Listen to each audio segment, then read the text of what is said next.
ஞாயித்துக்கிழமை நேரத்துல எந்திரிக்கிறது கஷ்டம். எந்திரிச்சு வேலை பார்க்குறது அத விட கஷ்டம். அதுவும் இந்த வெயில்ல அப்பப்பா! ரொம்ப கஷ்டமப்பா! அப்படிங்கிற மாரி தான் சரி இந்த வேலைய முடிச்சுருவோம் அப்படின்னு சொல்லிட்டு, கடப்பார, மம்டிலாம் எடுத்து கிளம்பிட்டேன். இந்த வீடியோல பார்க்குறது வந்து பாம்பு கத்தாழைன்னு சொல்லுவாங்க. இது வந்து நான் ஒரு 2 வருஷத்துக்கு முன்னாடி ஒரு 2 நாத்து கொண்டு வந்து வச்சிருந்தேன். அது வந்து இப்போ நெறையா வளர்ந்துருச்சு. சரி இது ஒரு வேலி மாரி அமைக்கலாம் அப்படின்னு சொல்லிட்டு, கொத்து எடுத்து கொத்திட்டு, ஒரு வாய்க்கால் மாரி பண்ணிட்டேன்.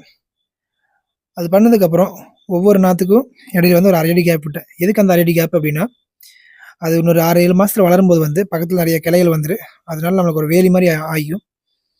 இது வளர்த்தா பாம்பு வராதுன்னுலாம் சொல்லுவாங்க. அது வந்து எந்த அளவுக்கு உண்மைன்னு தெரியல. ஆனா 100% பொய்ன்னு சொல்லுவேன். ஏன் அப்டின்னா, அத வச்சதுக்கு அப்புறமேலாம் பாம்பெல்லாம் வந்துட்டே தான் இருக்கு. இது வீட்ல வளர்க்கும்போது வந்து நம்ம காத்த வந்து சுத்தப்படுத்தி குடுக்கணும்னு சொல்லுவாங்க. நீங்க நெறைய பக்கம் கூட பார்க்கலாம். ரூம்ல, இல்ல வீட்ல வச்சிருப்பாங்க.